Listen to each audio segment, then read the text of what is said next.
வணக்கம் நண்பர்கள். தமிழக மூத்த அமைச்சர் ஐ பெரியசாமி அவர்களுடைய ஊழல் வழக்கை விசாரிக்கக்கூடாதுன்னு சொல்லிட்டு உச்சநீதிமன்றம் தடை விதிச்சிருக்காங்க. அதை பற்றி சுருக்கமாக பார்க்கலாம். வீடியோக்கு சப்ஸ்கிரைப் பண்ணி சேனலுடைய வளர்ச்சிக்கு உதவுங்க. கூடவே பெல் பட்டனை ஆன் பண்ணி வைங்க. அப்போ தான் சேனலில் போகிற வீடியோ உங்களுக்கு நோட்டிஃபிகேஷன் கிடைக்கும். இப்போ வீடியோக்குள்ளே போகலாம். இன்னைக்கு ஒட்டுமொத்த இந்தியாவில் நடக்கிற அனைத்து குற்றங்களுக்கும் ஊழலுக்கும் காரணம் நீதிமன்றங்கள் அந்த அரசியல்வாதிகளுடைய ஊழல் வழக்குகளை, குற்றவாளிகளுடைய குற்ற வழக்குகளை விசாரிக்காம வருஷ கணக்கில் தடை வைப்பது தான் அதற்கு காரணம். அதனால இந்தியாவில் உள்ள நீதிமன்றங்களை இழுத்து மூடிட்டாலே நாட்டில் நடக்கிற ஒட்டுமொத்த 100% ஊழலும் குற்றமும் களையப்படும் அப்படிங்கிறது தான் நிதர்சனமான உண்மை. சரி, ஐ பெரியசாமி தமிழகத்தினுடைய அமைச்சரவையில் மூத்த அமைச்சராக இருக்கின்றார். கூட்டுறவுத்துறையினுடைய அமைச்சராக விளங்கி கொண்டிருக்கின்றார். அவர் ஊழல் செஞ்சார் அப்படிங்கிறதுக்காக கடந்த காலத்தில் அவள் மீது கடந்த திராவிட முன்னேற்ற கழகத்தினுடைய ஆட்சியில் வீட்டு வசதி வாரியத்தில் அமைச்சராக இருந்த பொழுது முறைகேடாக வீடு ஒதுக்கீடு செய்ததாக அவர் மீது கடந்த காலத்தில் வழக்கு பதிவு செய்யப்பட்டது. அந்த அடிப்படையில் நடந்த வழக்கில் கீழவை நீதிமன்றம் அவரை விடுதலை செய்து தீர்ப்பளித்திருந்தது. அந்த வழக்கை தானாக முன்வந்து விசாரித்த சென்னை உயர்நீதிமன்ற நீதிபதி வேல்முருகன் அவர்கள் இந்த வழக்கில் ஊழல் நடந்திருக்கிறது உண்மை, அதனால தானாக விசாரணைக்கு எடுத்துக்கொண்டார். அந்த அடிப்படையில் தற்பொழுது இடி ரெய்டு நடத்திட்டு இருக்காங்க. ஐ பெரியசாமி சம்பந்தப்பட்ட அவருடைய மகள் கலைவாணி சம்பந்தப்பட்ட 13க்கும் மேற்பட்ட இடங்களில் ரெய்டு நடத்திட்டு இருக்காங்க. அது மட்டும் இல்லாமல் தலைமைச் செயலகத்தில் அவர் சம்பந்தப்பட்ட அறைக்கு செல்லக்கூடாது இடி அப்படிங்கிறதுக்காக பேரிகேட் போட்டு தடுத்து வச்சிருக்காங்க. அதன் அடிப்படையில் இடி மீது ஆளுங்கட்சியினர் சேர்ந்த திராவிட முன்னேற்ற கழகத்தினுடைய அரசு வழக்கும் பதிவு செய்திருக்காங்க. இந்த சமயத்தில் ஐ பெரியசாமி அவர்களுடைய வழக்கை விசாரிக்கக்கூடாதுன்னு சொல்லிட்டு உச்ச நீதிமன்றத்திற்கு சென்று தடை விதித்திருக்கிறாங்க. தடையும் கொடுத்திருக்கிறது உச்ச நீதிமன்றம். அதற்கு காரணம் இப்படி தடை வழங்கிய நீதிபதிகளுக்கு திராவிட முன்னேற்ற கழகத்தினுடைய ஊழல் பணம் லஞ்சமாக வழங்கப்படும் அப்படிங்கிறது தான் உண்மை. அதற்கு உதாரணமாக கடந்த சில மாதங்களுக்கு முன்பாக திராவிட முன்னேற்ற கழகத்தினுடைய டாஸ்மாக் ஊழல் ஒரு 40,000 கோடி ரூபாய் ஊழல் நடந்தது. எப்படி ஒரு நிறுவனமே ஊழல் செய்யும் அப்படின்னு சொல்லிட்டு உச்சநீதிமன்ற தலைமை நீதிபதி BR கவாய் அவர்கள் அந்த வழக்கை விசாரிக்க தடை விதிச்சிருக்காரு. அந்த தடை விதிக்கப்பட்டதற்காக உச்சநீதிமன்ற தலைமை நீதிபதிக்கு குறைந்தபட்சம் 2,000 கோடி லஞ்சமாக நீதிபதிகள் அந்த நீதிபதிக்கு வழங்குவாங்க திராவிட முன்னேற்ற கழகத்தை சேர்ந்தவர்கள். அப்படிப்பட்ட மிகப்பெரிய ஊழலை நடத்தி கொண்டிருக்கிற கட்சி தான் திராவிட முன்னேற்ற கழகம். நீதிபதிகள் லஞ்சம் வாங்குவாங்களா அப்படின்னு கேட்டிங்கன்னா ஆமாம், நிரூபிக்கப்பட்டிருக்கிறது. அதற்கு உதாரணம் டெல்லி உயர் நீதிமன்ற நீதிபதி வீட்டில் இருந்து 1000 கோடி ரூபாய் ஊழல் பணம் பிடிக்கப்பட்டிருக்கிறது. அப்படி அந்த ஊழல் பணம் எரிந்தும் எரியாத நிலையில் பிடிக்கப்பட்டிருந்தாலும் அந்த நீதிபதி மீது இதுவரை வழக்கு பதிவு செய்யப்படவில்லை, கைது செய்யப்படவில்லை. அப்படி நீதிபதிகள் தங்கள் மீதான ஊழல் புகார்களை விசாரிக்கக்கூடாது எதிர்காலத்தை அப்படிங்கிற காரணத்துக்காக தான் அந்த டெல்லி உயர்நீதிமன்ற நீதிபதி மீது எந்த விதமான நடவடிக்கை எடுக்கப்படவில்லை. அப்படி நடவடிக்கை எடுத்தால் நாட்டில் இருக்க ஒரு 40% நீதிபதிகள் ஊழல் இருக்காங்க. அவர்கள் மீது எதிர்காலத்தில் நடவடிக்கை எடுக்க வேண்டி வரும். அதை ஆரம்ப கட்டத்திலேயே தடுத்து நிறுத்தணும் அப்படிங்கிறதுக்காக தான் அந்த நீதிபதி மீது வழக்கு பதிவு செய்யப்படவில்லை. அடுத்ததாக ஐ பெரியசாமி அவர்கள் சம்பந்தப்பட்ட வழக்கு என்னன்னு கேட்டிங்கன்னா 1.5 கோடி ரூபாய் ஊழல் செஞ்சிருக்காரு அப்படிங்கிறது தான் அந்த வழக்கு. ஒரு 1.5 கோடி ரூபாய் ஊழல் செஞ்சதுக்கு சில கோடிகள் செலவு செய்து அந்த வழக்கை தள்ளுபடி செய்கிற அளவுக்கு திராவிட முன்னேற்ற கழகத்தினர் நீதிபதிகளை தவறாக பயன்படுத்தி கொண்டிருக்கிறார்கள். அப்படி இருக்கும் பொழுது கடந்த காங்கிரசினுடைய ஆட்சி காலத்தில் 1.25 லட்சம் கோடி ஊழல் செய்தது திராவிட முன்னேற்ற கழகம். அந்த ஊழல் வழக்கை விசாரித்த CBI தனி நீதிமன்ற நீதிபதி சைனியம் அவர்கள் ஒரு குற்றமும் நடக்கவில்லை, ஊழல் நடக்கலன்னு சொல்லிட்டு அனைவருமே விடுதலை செஞ்சிட்டாங்க. அப்படிப்பட்ட தீர்ப்பு வழங்குறதுக்கு அந்த நீதிபதிகளுக்கு எத்தனை 100 கோடி லஞ்சமாக கொடுத்துருப்பாங்கன்னு சொல்லிட்டு நீங்களே முடிவு செய்யலாம். அடுத்ததாக அதே 2G வழக்கை அப்பீலுக்கு சென்ற இடத்துல இந்த வழக்கை தினந்தோறும் விசாரித்து தீர்ப்பு வழங்கணும்னு சொல்லிட்டு உச்ச நீதிமன்றம் தீர்ப்பு வழங்கியிருந்தது. ஆனால் ஒரு நாள் கூட விசாரிக்கப்படவும் இல்லை, தீர்ப்பும் வழங்கப்படவில்லை. அப்படி விசாரிக்காம இருக்கிறதுக்காக அந்த நீதிபதிகளுக்கு எத்தனை 1000 கோடி திமுக தன்னுடைய ஊழல் பணத்தை லஞ்சமாக நீதிபதிக்கு கொடுத்திருப்பாங்கன்னு சொல்லிட்டு நீங்களே முடிவு செய்து கொள்ளலாம். அடுத்ததாக தற்பொழுது நடந்து கொண்ட பாரதிய ஜனதா கட்சியினுடைய கடந்த கால ஆட்சியில் ரஃபேலில் 32,000 கோடி ஊழல் பண்ணியிருந்தாங்க. அந்த ஊழல் வழக்கை விசாரித்த உச்ச நீதிமன்ற தலைமை நீதிபதி ரஞ்சன் கோகாய் அவர்கள் இந்த ஊழல் மத்திய அரசினுடைய கொள்கை முடிவு, இதன் மீது நடவடிக்கை எடுக்க உச்சநீதிமன்றத்திற்கோ இல்லை உச்சநீதிமன்ற தலைமை நீதிபதிக்கோ அதிகாரம் இல்லைன்னு சொல்லிட்டு ஒரு அற்புதமான தீர்ப்பு வழங்கியிருக்கிறாரு. ஒரு நாட்டில் நடக்கிற ஊழலை அந்த நாட்டினுடைய உயர்ந்த நீதிமன்றமான நீதிமன்றத்திலையும் நீதிபதிகளாலையும் தண்டனை வழங்க முடியும்னா அந்த வழக்கில் அமெரிக்காவை சேர்ந்த நீதிமன்றமாக தீர்ப்பு வழங்க முடியும். அப்படி மோசமான ஊழலுக்கு ஆதரவான நீதிபதிகள் தான் இந்தியாவில் இயங்கிக் கொண்டிருக்கிறார்கள்.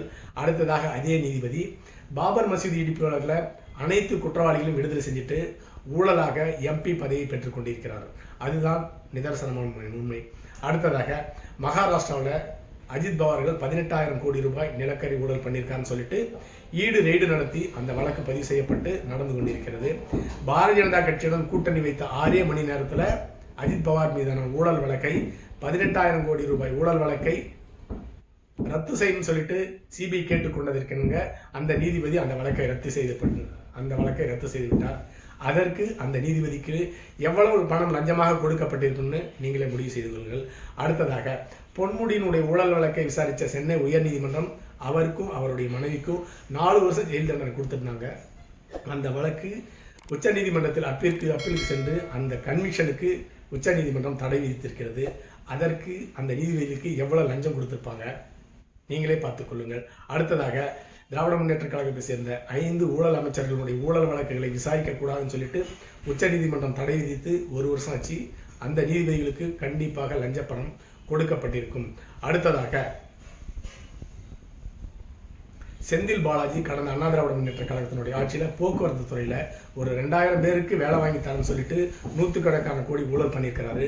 அந்த வழக்கு தற்பொழுது திராவிட முன்னேற்ற கழகத்தினுடைய ஆட்சியில் செந்தில் பாலாஜியை வேண்டுமென்றே தப்பிக்க வைக்கணும்னு சொல்லிட்டு லஞ்ச பணம் கொடுத்தவங்க எல்லாமே குற்றவாளிகளாக மாற்றி 2000 பேரை குற்றவாளிகளை சேர்த்திருக்கிறார்கள். அந்த வழக்கை உச்சநீதிமன்றம் விசாரித்து 2000 பேரை விசாரிக்கணும்னா குறைந்தபட்சம் 100 வருஷம் 150 வருஷம் ஆகணும்னு சொல்லிட்டு அதற்கு தமிழக அரசுக்கு நோட்டீஸ் அனுப்பிச்சிருக்காங்க. பொன்முடி சம்பந்தப்பட்ட ஊழல் வழக்கில் வேலூர் நீதிமன்ற நீதிபதி 48 மணி நேரத்தில் 100கணக்கான குற்றவாளிகளை 100கணக்கான சாட்சிகளை விசாரித்து 1000கணக்கான குற்றப்பத்திரிகைகளை படித்து முடித்து 48 மணி நேரத்தில் பொன்முடி குற்றமற்றவர் அப்படின்னு சொல்லிட்டு விடுதலை செய்யும் பொழுது செந்தில் பாலாஜி சம்பந்தப்பட்ட வழக்கில் 2000 பேர் தான் சேர்க்கப்பட்டிருக்கிறார்கள். அந்த வழக்கை 30 நாளில் விசாரித்து தீர்ப்பு வழங்க முடியும். ஆனால் உச்சநீதிமன்றம் தீர்ப்பு வழங்காததற்கு காரணம் குற்றவாளிகளை காப்பாற்றணும், ஊழல் அரசியல்வாதிகளை காப்பாற்றணும் அப்படிங்கிறதுனால தான் 13 வருஷமாக அந்த ஊழல் வழக்கு உச்சநீதிமன்றத்தால் இழுத்தடிக்கப்பட்டு கொண்டே இருக்கிறது. அடுத்ததாக முன்னாள் உச்சநீதிமன்ற தலைமை நீதி சந்திரசூட் அவர்களுடைய வீட்டில் நடைபெற்ற விநாயகர் பூஜையை பிரதமர் மோடி அவர்கள் சென்று சிறப்பாக நடத்தி கொடுத்திருக்கிறார். அதற்கு காரணம் என்னன்னு கேட்டீங்கன்னா, டெல்லி முதலமைச்சர் அரவிந்த் கெஜ்ரிவால் அவர்கள் பஞ்சாப் தேர்தலுக்காக 100 கோடி ரூபாய் லஞ்ச பணம் செலவழித்தார் அப்படின்னு சொல்லிட்டு கைது செய்து 1.5 வருஷமா ஜாமீன் கிடைக்காம சிறையில் வேண்டுமென்றே உச்சநீதிமன்ற தலைமை நீதி சந்திரசூட் அவர்களால் சிறை வைக்கப்பட்டிருந்தார். அவர் சம்பந்தப்பட்ட ஊழல்ல 1 ரூபாய் கூட அரவிந்த் கெஜ்ரிவால் சம்பந்தப்பட்ட வழக்கில் 1 ரூபாய் கூட பணம் பிடிக்கப்படவில்லை, பேங்க் டிரான்சாக்ஷன் கண்டுபிடிக்கப்படவில்லை. ஆனால் 1.5 வருஷம் ஜாமீன் கிடைக்காம சிறையில் இருந்தார். அதற்கு உச்சநீதிமன்ற தலைமை நீதி சந்திரசூட் அவர்களுக்கு கைமாறாக தான் அவர் வீட்டுக்கு சென்று விநாயகர் சதுர்த்தி பூஜையை மணி அடித்து நடத்தி வைத்திருக்கின்றார். அடுத்ததாக உச்சநீதிமன்ற தலைமை நீதி தேர்தலிலேயே முறைகேடு நடந்து கொண்டிருக்கிறது. அதற்கு உதாரணமாக சந்திரசூட் அவர்கள் எப்படி சந்திரசூட் அவர்களுடைய தந்தையும் உச்சநீதிமன்ற தலைமை நீதிபதி, மகனும் உச்சநீதிமன்ற தலைமை நீதிபதி, எதிர்காலத்தில் சந்திரசூட்டினுடைய மகனும் பேரனும் உச்சநீதிமன்ற தலைமை நீதிபதியாக வந்தாலும் ஆச்சரியப்படுவதற்கில்லை. அப்படிதான் நீதிபதிகளுடைய தேர்வு நடைபெற்றுக் கொண்டிருக்கிறது. ஆனால் மற்ற நீதிபதிகளுக்கு கிடைக்கும் வாய்ப்புகள் எல்லாமே அரசியல்வாதிகளுடைய ஊழலுக்கு ஆதரவாக தீர்ப்பளித்து இந்த நீதிபதிகளுடைய தேர்விலே வெற்றி பெற்று இவர்கள் நீதிபதிகளாக தங்களை தக்க வைத்துக் கொண்டிருக்கிறார்கள். அதற்கு உதாரணம் சந்திரசூட் அவர்களுடைய ஊழல். இதுவும் ஊழல் தான் எடுத்துக்கொள்ள வேண்டும். அடுத்ததாக முன்னாள் உச்சநீதிமன்ற தலைமை நீதிபதி KS கோபாலகிருஷ்ணன் அவர்கள் சம்பந்தப்பட்ட ஊழல் வழக்கு 1000 கோடி ரூபாய் ஊழல் வழக்கு டெல்லி உயர் நீதிமன்றத்தில் 15 வருஷமாக விசாரிக்காம இன்னும் நிலுவையில் இருக்கு. அது 100% உண்மை. அடுத்ததாக கடந்த காலத்தில் சென்னை உயர் நீதிமன்ற தலைமை நீதிபதி அப்போதைய முதலமைச்சர் வீட்டுக்கு சென்று தன்னுடைய மகனுடைய திருமணத்திற்கு வந்து சிறப்பிக்கணும்னு சொல்லிட்டு பத்திரிகை வச்சுட்டு போயிருந்தாரு. அதை ஏற்றுக்கொண்ட முதலமைச்சர் கருணாநிதி அவர்கள் அந்த திருமணத்திற்கு சென்று தன்னுடைய பங்களிப்பை நிகழ்த்தி வந்திருக்கின்றார். அப்படி அந்த திராவிட முன்னேற்ற கழகத்தினுடைய ஆட்சியில் நடைபெற்ற ஊழலையும் முதல்வருக்கு எதிரான குற்றச்சாட்டுகளையும் நேர்மையாக அந்த நீதிபதியால் எப்படி விசாரித்து தீர்ப்பு வழங்க முடியும்? கண்டிப்பாக விசாரித்து தீர்ப்பு வழங்க முடியாது. அதே போலதான் தற்பொழுது சென்னை உயர்நீதிமன்ற தலைமை நீதிபதி தற்பொழுது முதலமைச்சர் வீட்டுக்கு சென்று டின்னர் சாப்பிட்டு வந்திருக்கிறாரு. அவராலும் நேர்மையாக தீர்ப்பு வழங்க முடியாது என்பதற்கு உதாரணம், துப்புரவு தொழிலாளர்களுடைய போராட்டத்தை பொய் வழக்கு பதிவு செய்து தமிழக அரசு கையாண்டது. அதற்கு துப்புரவு தொழிலாளர்களை உடனடியாக அப்புறப்படுத்த வேண்டும் என்று சென்னை உயர்நீதிமன்ற தலைமை நீதிபதி தலைமையிலான அமர்வு உத்தரவிட்டது. ஆனால் அந்த துப்புரவு தொழிலாளர்கள் அப்புறப்படுத்தும் பொழுது ஏராளமான பெண்கள் மானபங்கப்படுத்தப்பட்டார்கள். அவர்களுடைய ஆடைகள் கிழிக்கப்பட்டது. மார்பகங்களை காவல்துறைகள் கைவிட்டு அசிங்கப்படுத்தியிருக்கிறாங்க. இதை அனைத்தும் தெரிந்தும் சென்னை உயர்நீதிமன்ற தலைமை நீதிபதி எந்த விதமான நடவடிக்கையும் எடுக்கவில்லை. அதற்கு காரணம், இந்த உயர்நீதிமன்ற தலைமை நீதிபதிக்கு தமிழகத்திலிருந்து மாறுதலாகி போனாலோ ப்ரமோஷனில் போனாலோ குறைந்தபட்சம் திராவிட முன்னேற்ற கழகத்தால் ஒரு 500 கோடி ஊழல் பணமாக அவருக்கு வழங்கப்படும். அதுதான் காரணம். அதே போலவே உச்சநீதிமன்ற தலைமை நீதிபதி BR கவாய் அவர்கள் டாஸ்மாக் ஊழல் 40,000 கோடி ரூபாய் ஊழலுக்கு தடை விதிச்சிருக்கிறாரு. அதற்கு திராவிட முன்னேற்ற கழகம் குறைந்தபட்சம் 2,000 கோடி ரூபாய் அந்த நீதிபதிக்கு லஞ்சமாக வழங்கும் அப்படிங்கிறது தான் உண்மை. அடுத்ததாக லோக் ஆயுக்தா என்ற ஒரு அமைப்பு, அதாவது உயர் பதவியில் இருக்கிற அரசு அதிகாரிகள், நீதிபதிகளை போன்றவர்கள் மற்றும் அரசியல்வாதிகளுடைய ஊழல் வழக்கை விசாரித்து சீக்கிரமாக தீர்ப்பு சொல்லணுங்கிறதுக்காக அமைக்கப்பட்ட அந்த அமைப்பு ஒரு 15 வருஷமாச்சு ஒரு அரசியல்வாதிகளை கூட இதுவரை தண்டிக்கப்படவில்லை. அதே போல ஒரு உயர்ந்த பதவியில் இருக்க ஒரு அரசு அதிகாரியும் தண்டிக்கப்படவில்லை. ஆனால் உயர்நீதிமன்ற நீதிபதி அவர்கள் ஊழல் பண்ணி மாட்டிக்கிட்டார் அப்படிங்கிற காரணத்திற்காக அவர் மீதான வழக்கை லோக் ஆயுக்தா நீதிமன்றம் விசாரித்தது. அந்த வழக்கு உச்ச நீதிமன்ற நீதிபதியினுடைய அமர்வுக்கு மாற்றப்பட்டது. அந்த இடத்துல உச்ச நீதிமன்ற நீதிபதிகள் மத்திய அரசை பார்த்து உங்களுக்கு புரியும் மொழியில நாங்கள் புரிய வைக்கிட்டான்னு சொல்லிட்டு மிரட்டியிருக்காங்க.